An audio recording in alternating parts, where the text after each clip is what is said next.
Hello everyone. We have Siddharth Pankaj with us today, AIR Ranker 5 for GATE CSE 2024. So, how are you feeling right now?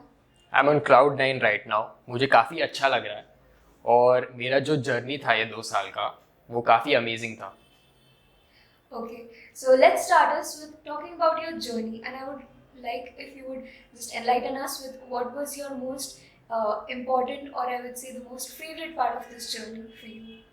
तो basically जब भी मैंने gate preparation start किया वो था सितंबर 2022 में, और तभी जस्ट कोरोना ख़त्म हुआ था और मैं श्योर नहीं था मेरा करियर पाथ कैसा होगा या फिर मैं आगे जाके कैसे करूँगा. पहले तो मैं ऐसा सॉर्ट ऑफ टायर 3 कॉलेज से इंजीनियरिंग, तो उधर सॉर्ट ऑफ जो भी स्टूडेंट्स होते हैं उन्हें आइडिया नहीं होता कि क्या आगे करे क्या नहीं करे, काफ़ी कन्फ्यूज़न होता है. तो मैंने क्या किया कि मेरे पास 2 ऑप्शंस थे मेरे पेरेंट्स के साथ डिस्कस करके कि मैं एमएस के लिए जाऊंगा या फिर एमटेक करूंगा. तो मुझे पता चला कि there is a good institute in Thane and it was the best decision to take and pursue GATE. So मेरा जो सबसे एन्जॉयमेंट वाला ये था अबाउट दिस जर्नी कि जो मैं पढ़ रहा हूँ वो मुझे पसंद आ रहा है. And I guess that's the मतलब best thing you can experience, क्योंकि जब भी वो हम सीख के मतलब ऐसा सीखते वक्त जो एन्जॉय करते हैं ना वो सीखना नहीं रहता, वो सॉर्ट ऑफ ऐसा it's not a burden any more.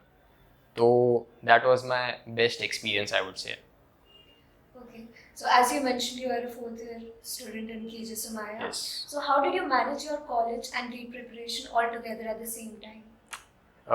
Being tyre 3 college और मतलब सॉर्ट ऑफ मुंबई यूनिवर्सिटी वाला कॉलेज है, तो सॉर्ट ऑफ थोड़ी दिक्कत दी कॉलेज ने. और कॉलेज में अटेंडेंस का इशू था, फिर कॉलेज में टीचर्स थोड़ा मतलब टसल था टीचर्स के साथ.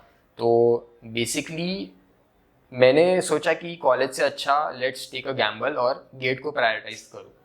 तो मैंने गेट को प्रायोरिटाइज किया और मैंने ऐसा शुरू से ही स्ट्रैटेजी बनाना स्टार्ट कर दिया कि मैं इस पे ही अभी ध्यान दूंगा. कॉलेज के असाइनमेंट्स एक्सपेरिमेंट्स वो लैब के वो सब होते हैं उन्हें थोड़ा बैक साइड रखूँगा.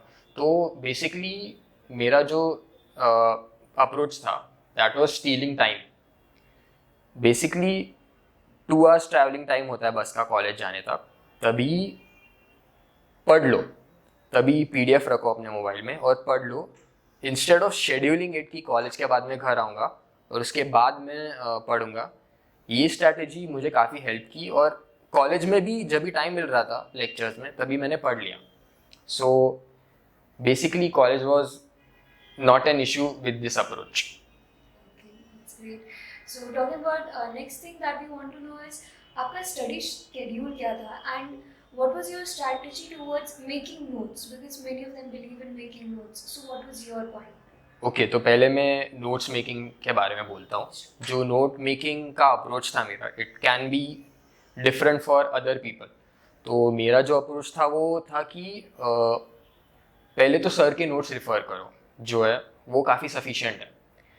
उसके बाद टाइम मिले मतलब तो एक्स्ट्रा पढ़ो, बट सर के नोट्स में ऐसा रखो कि जो याद नहीं आ रहा वो खुद लिख के रखो किधर, तो वो पढ़ो, वो मेमोराइज करने की कोशिश करो.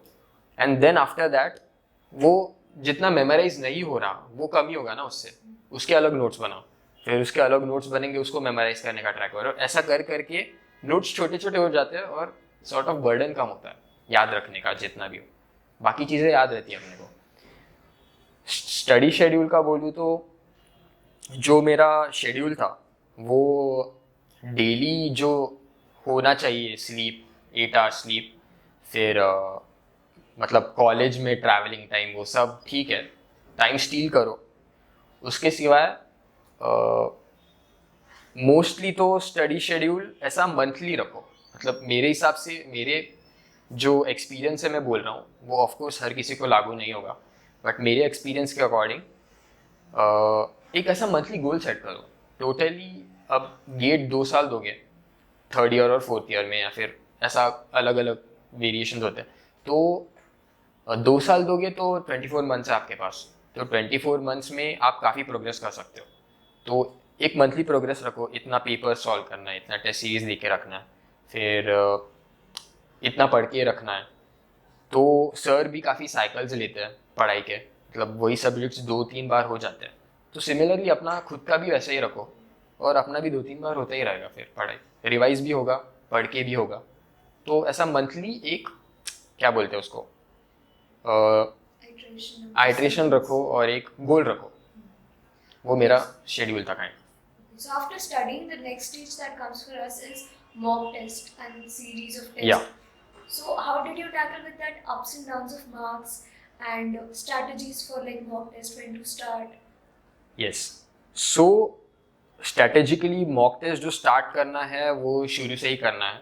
काफ़ी नहीं देना है शुरू में, महीने में एक दे दो मॉक टेस्ट, फिर 2-3 महीने के बाद और महीने में 2 दे दो, और ग्रेजुअली इंक्रीज करते जाओ।